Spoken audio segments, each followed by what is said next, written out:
Morning everyone, welcome back to YouTube channel Saraswati education. तो जैसे कि हमने कॉन्टैक्ट फोर्स देख लिया था, लॉस ऑफ मोशन हमने स्टार्ट किया था, उसमें हमने कॉन्टैक्ट फोर्स को पढ़ लिया था हमने। आज हम पढ़ेंगे नॉन कॉन्टैक्ट फोर्सेस क्या होते हैं, उसके कितने टाइप्स होते हैं। उसके बाद इस चैप्टर का फर्स्ट पार्ट कंप्लीट हो जाएगा। तो चलिए स्टार्ट करते हैं। Non contact forces. Non contact force is a force which acts on an object without coming physically in contact with it। तो मैंने जब कॉन्टैक्ट फोर्सेस पढ़ाया था, मैंने आपको कहा था कि कॉन्टैक्ट फोर्स में दो ऑब्जेक्ट के सरफेस को कांटेक्ट में रहना ज़रूरी है, यानी टच में रहना ज़रूरी है।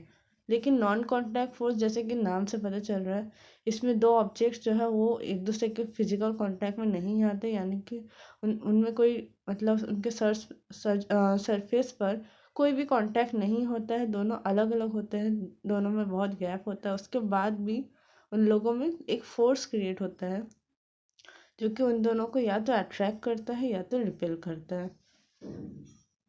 अब इसके कुछ टाइप्स हैं।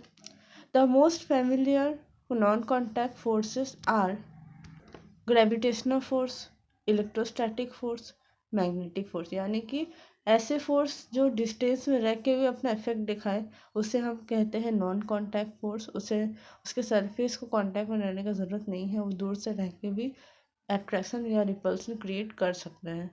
अब इसमें ग्रेविटेशनल फोर्स, इलेक्ट्रोस्टैटिक फोर्स और मैग्नेटिक फोर्स आ जाते हैं। ठीक है, अब देखते हैं ग्रेविटेशनल फोर्स क्या। Each body in the universe attracts other bodies towards itself with a force known as gravitational force। यानी कि इस यूनिवर्स में जितने भी बॉडीज हैं, ठीक है, वो एक दूसरे को अट्रैक्ट करते हैं या रिपेल करते हैं। अब इसका सबसे अच्छा एग्जांपल क्या ले सकते हैं हम लोग। अर्थ जो है एक बहुत बड़ा ऑब्जेक्ट है, ठीक है, बहुत बड़ा बॉडी है, और हम जैसे बहुत सारे बॉडीज जो है इस पर एग्जिस्ट करते हैं। तो हम दोनों के बीच भी एक फोर्स काम करता है जिसे हम कहते हैं ग्रेविटी। देखिए यहाँ पर पढ़िए, दस gravity is a study of interaction between two masses. यानी कि अर्थ और हमारे बीच भी एक फोर्स क्रिएटेड है, एक फोर्स है, फोर्स प्रेजेंट है, जिसे हम कहते हैं ग्रेविटेशन, जो हमें अपने अपने तरफ खींच के रखा है, यानी कि अट्रैक्ट करके रखा है। इसीलिए हम अर्थ के सरफेस पर फ्रीली मूव कर पाते हैं। ठीक है, अब जहाँ ग्रेविटी कम होता है वहाँ लोग सरफेस पर मूव नहीं कर पाते। देखिए यहाँ जैसे कि ये एक बॉल है, ठीक है, और ये अर्थ का सरफेस है। तो ये बॉल नीचे क्यों जा रहा है, क्योंकि अर्थ का जो सरफेस है इसे अपनी तरफ खींच रहा है। जब किसी भी बॉल को हम ऊपर से नीचे की ओर फेंकते हैं, तो हम उसे नीचे की ओर नहीं फेंक रहे हैं, एक्चुअली अर्थ का जो सरफेस है वो उसे अपनी तरफ खींच रहा है, इसीलिए वो नीचे जा रहा है। Next one is electrostatic force. The electrostatic force is an attractive as well as repulsive force caused by the charged particles। किसी भी दो चार्ज बॉडीज के बीच या पार्टिकल्स के बीच जब अट्रैक्शन क्रिएट होता है तो उसे हम कहते हैं, अट्रैक्शन या रिपल्सन क्रिएट होता है तो उस फोर्स को हम कहते हैं इलेक्ट्रोस्टैटिक फोर्स।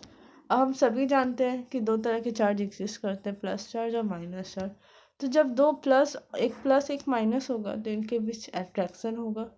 दो लाइक चार्जेस हो गए, यानी कि दो माइनस माइनस या दो प्लस प्लस होगा तो उनके बीच रिपल्सन होगा।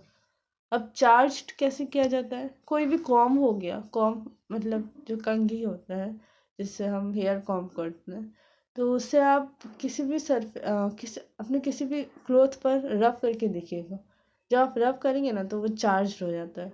फिर आप किसी भी थर्मोकोल के पास उससे जब लेके जाएंगे ना तो वो चीज़ उससे चिपक जाता है। तो वो क्यों हो रहा है, वो कॉम्ब जो है हमारे रब करने की वजह से वो चार्ज हो गया है, इसीलिए वो अदर पार्टिकल को या अदर बॉडी को अपने तरफ अट्रैक्ट कर रहा है। इसे ही हम कहते हैं electrostatic force.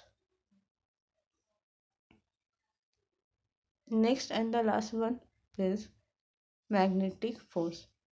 A magnet is an object that can attract other materials with magnetic properties।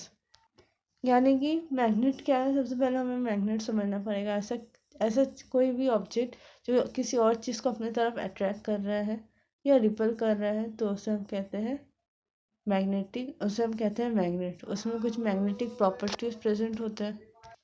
तो वो मैग्नेट किसी भी चीज़ को अट्रैक्ट एंड रिपल क्यों कर रहा है, क्योंकि उसमें कुछ मैग्नेटिक प्रॉपर्टीज प्रेजेंट है। Every magnet has a north pole and the south pole attracts each other through a magnetic force। अब हम जानते हैं, आपने किस एक मैग्नेट का पीस देखा होगा, कोई सबने मैग्नेट देखा ही होगा, उसमें एक नॉर्थ पोल होता है और एक साउथ पोल होता है। तो जो north pole and south pole होता है ना, उन दोनों में हमेशा अट्रैक्शन क्रिएट होगा, क्योंकि वो दोनों अलग अलग है, अलाइक है। लेकिन अगर नॉर्थ पोल अगर हम बात करेंगे, नॉर्थ और नॉर्थ के बीच हमेशा रिपल्सन होगा। सेम है जैसे कि पॉजिटिव और नेगेटिव के बीच अट्रैक्शन होता है, नेगेटिव नेगेटिव के बीच रिपल्सन होता है। बस सेम केस यहाँ भी फॉलो होता है, सेम रूल। यहाँ पर लाइक पोल्स के बीच रिपल्सन होगा, अलाइक पोल्स के बीच अट्रैक्शन होगा। तो ये जो अट्रैक्शन हो रहा है, जो फोर्स क्रिएट हो रहा है, जो दोनों को अट्रैक्ट कर रहे हैं एक दूसरे की कर आने के लिए, एक दूसरे के क्लोज आने के लिए, तो इससे ही हम कहते हैं मैग्नेटिक फोर्स, यानी कि ऐसा फोर्स जो। तो मैग्नेट क्या है? मैग्नेट अगर हम समराइज करें, मैग्नेट क्या है? वो ऑब्जेक्ट है जो किसी चीज़ को अट्रैक्ट करता है अपने तरफ उसके अंदर, क्योंकि उसमें मैग्नेटिक प्रॉपर्टीज प्रेजेंट होते हैं। अब इस मैग्नेट में एक तो नॉर्थ पोल होता है और एक साउथ पोल होता है। उन दोनों के बीच भी एक फोर्स प्रेजेंट होता है जिसे हम कहते हैं मैग्नेटिक फोर्स। ठीक है, ये फोर्स जो है, इसमें एक्चुअली इस तरह के मैग्नेट के अराउंड इस तरह के मैग्नेटिक लाइंस प्रेजेंट होते हैं जो उसके फोर्स के डायरेक्शन को शो करते हैं। ठीक है, तो ये मैग्नेटिक लाइंस जो है, ये नॉर्थ पोल से निकलते हैं, यानी कि नॉर्थ पोल से ओरिजिनेट करते हैं और साउथ पोल में जाकर के ये इंटर करते हैं। तो नॉर्थ से साउथ की तरफ जो है ये मैग्नेटिक लाइंस ट्रेवल करते हैं, और यही जो है मैग्नेटिक फोर्स के डायरेक्शन को भी बताते हैं। जितने दूर तक ये ट्रैवल करते हैं उतने दूर तक मैग्नेटिक फोर्स जो है वो अवेलेबल रहता है, यानी कि प्रेजेंट रहता है। अब देखिए, दो लाइक पोल्स है। मैंने आपको जैसे बताया था कि लाइक पोल्स के बीच क्या होगा, रिपल्सन क्रिएट होगा। ठीक है, और ये है मैग्नेट। मैग्नेट जो है आयरन के ऑब्जेक्ट को अपनी तरफ अट्रैक्ट करता है, बस वही यहाँ पर दिखाया गया। ठीक है, तो इस तरह से हमने ग्रेविटेशनल फोर्स, इलेक्ट्रोस्टैटिक फोर्स और मैग्नेटिक फोर्स तीनों ही देख लिया। तो यहाँ हमारा नॉन कॉन्टैक्ट फोर्स कंप्लीट होता है। अब नेक्स्ट पार्ट में हम न्यूटन के लॉ पढ़ेंगे। तो आज के लिए इतने ही फ्रेंड्स। आप सबको happy Chhath Puja. If you आप में से किसी को भी मुझसे ऑनलाइन या ऑफलाइन क्लासेस चाहिए हो तो आप मुझे मेरे टेलीग्राम अकाउंट पर टेक्स्ट कर सकते हैं या मेल कर सकते हैं, या फिर आप कमेंट सेक्शन में भी लिख सकते हैं। That's all, and once again happy Chhath Puja. खूब इंजॉय कीजिएगा।